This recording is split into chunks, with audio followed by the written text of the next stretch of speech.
அதிகாரம் 33. எரேமியா இன்னும் காவற்சாலையின் முற்றத்திலே அடைக்கப்பட்டிருக்கையில் கர்த்தருடைய வார்த்தை இரண்டாம் தரம் அவனுக்கு உண்டாகி, அவர் இதை செய்கிற கர்த்தருமாய், இதை திடப்படுத்தும்படிக்கு இதை உருவேற்படுத்துகிற கர்த்தருமாய் இருக்கிற யெகோவா என்னும் நாமமுள்ளவர் சொல்லுகிறது என்னவென்றால், என்னை நோக்கி கூப்பிடு, அப்பொழுது நான் உனக்கு உத்தரவு கொடுத்து நீ அறியாததும் உனக்கு எட்டாததுமான பெரிய காரியங்களை உனக்கு அறிவிப்பேன். எதிர்கொத்தளங்களினாலும் பட்டயத்தாலும் இடிக்கப்பட்டவைகளாகிய இந்த நகரத்தின் வீடுகளையும் யூதா ராஜாக்களின் வீடுகளையும் குறித்து, இந்த நகரத்தின் எல்லா பொல்லாப்பின் நிமித்தமும் நான் என் முகத்தை மறைத்தபடியினாலே, என் கோபத்திலும் உக்கிரத்திலும் வெட்டுண்ட மனுஷ பிரேதங்களினாலே அவைகளை நான் நிரப்பும்படியாகவே அவர்கள் கல்தேயரோட யுத்தம் பண்ண போகிறார்கள். இதோ, நான் அவர்களுக்கு சௌக்கியமும் ஆரோக்கியமும் வரப்பண்ணி அவர்களை குணமாக்கி அவர்களுக்கு பரிபூர்ண சமாதானத்தையும் சத்தியத்தையும் வெளிப்படுத்துவேன்.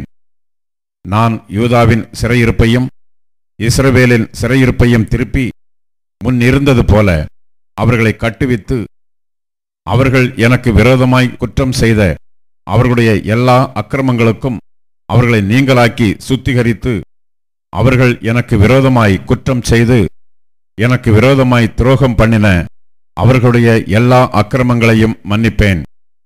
நான் அவர்களுக்கு செய்யும் நன்மையையெல்லாம் கேட்கப் போகிற பூமியின் எல்லா ஜாதிகளுக்கு முன்பாக அது எனக்கு மகிழ்ச்சியுள்ள கீர்த்தியாயும் புகழ்ச்சியாயும் மகிமையாயும் இருக்கும். நான் அவர்களுக்கு அருளிச் செய்யும் எல்லா நன்மையின் நிமித்தமும் எல்லா சமாதானத்தின் நிமித்தமும் இவர்கள் பயந்து நடுங்குவார்கள் என்று இஸ்ரவேலின் தேவனாகிய கர்த்தர் சொல்லுகிறார். மனுஷன் இல்லாமலும் மிருகம் இல்லாமலும் அவாந்தர வெளியாய் கிடக்கிறது என்று நீங்கள் சொல்லுகிற இவ்விடத்திலும் யூதாவின் பட்டணங்களிலும் மனுஷனாவது மிருகமாவது இல்லாத பாழான எருசலேமின் வீதிகளிலும் இன்னும் களிப்பின் சத்தமும் மகிழ்ச்சியின் சத்தமும் மணவாளனின் சத்தமும் மணவாட்டியின் சத்தமும் சேனைகளின் கர்த்தரை துதியுங்கள், கர்த்தர் நல்லவர், அவர் கிருபை என்றுமுள்ளது என்று சொல்லுகிறவர்களின் சத்தமும் கர்த்தருடைய ஆலயத்துக்கு ஸ்தோத்திர பலிகளை கொண்டு வருகிறவர்களின் சத்தமும் கேட்கப்படும் என்று கர்த்தர் சொல்லுகிறார். அவர்கள் முன்னிருந்தது போல் இருக்கும்படி தேசத்தின் சிறையிருப்பை திருப்புவேன் என்று கர்த்தர் சொல்லுகிறார்.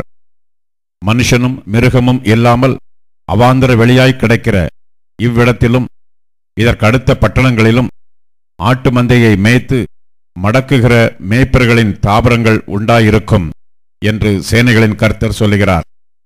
மலைத்தேசமான பட்டணங்களிலும் பள்ளத்தாக்குகளான பட்டணங்களிலும் தென்திசை பட்டணங்களிலும் பென்யமீன் நாட்டிலும் எருசலேமின் சுற்றுப்புறங்களிலும் யூதாவின் பட்டணங்களிலும் ஆட்டு மந்தைகள் தங்களை தொகையிடுகிறவனுடைய கைக்குள்ளாக கடந்து வரும் என்று கர்த்தர் சொல்லுகிறார். இதோ, நாட்கள் வரும் என்று கர்த்தர் சொல்லுகிறார்.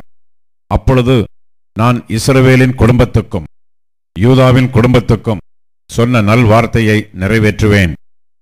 அந்நாட்களிலும் அக்காலத்திலும் தாவீதுக்கு நீதியின் கிளையை முளைக்க பண்ணுவேன். அவர் பூமியிலே நியாயத்தையும் நீதியையும் நடப்பிப்பார். அந்நாட்களில் யூதா ரட்சிக்கப்பட்டு எருசலேம் சுகமாய் தங்கும். அவர் எங்கள் நீதியாயிருக்கிற கர்த்தர் என்பது அவருடைய நாமம். இஸ்ரவேல் வம்சத்தின் சிங்காசனத்தின் மேல் உட்காரத்தக்க புருஷன் தாவீதுக்கு இல்லாமற் போவதில்லை. தகன பலியிட்டு போஜன பலி செலுத்தி நாள்தோறும் பலியிடும் புருஷன் எனக்கு முன்பாக ஆசாரியருக்கும் லேவியருக்கும் இல்லாமற் போவதில்லை என்று கர்த்தர் சொல்லுகிறார் என்றார். பின்னும் எரேமியாவுக்கு கர்த்தருடைய வார்த்தை உண்டாகி, அவர் குறித்த நேரங்களில் பகற்காலமும் இராக்காலமும் உண்டாகாதபடிக்கு நீங்கள் பகற்காலத்தை குறித்து நான் பண்ணின உடன்படிக்கையையும் இராக்காலத்தை குறித்து நான் பண்ணின உடன்படிக்கையையும் அவமாக்கினால், அப்பொழுது என் தாசனாகிய தாவீதோடே நான் பண்ணின உடன்படிக்கையும் அவன் சிங்காசனத்தில் அரசாளும் குமாரன் அவனுக்கு இல்லாமற் போகும்படியாக அவமாகும். என் ஊழியக்காரராகிய லேவியரோடும் ஆசாரியரோடும் நான் பண்ணின உடன்படிக்கையும் அப்பொழுது அவமாகும். வானத்து நட்சத்திரங்கள் எண்ணப்படாததும் கடற்கரை மணல் அளக்கப்படாததுமாயிருக்கிறது போல நான் என் தாசனாகிய தாவீதின் சந்ததியையும் எனக்கு ஊழியம் செய்கிற லேவியரையும் வர்த்திக்க பண்ணுவேன் என்று கர்த்தர் சொல்லுகிறார் என்றார்.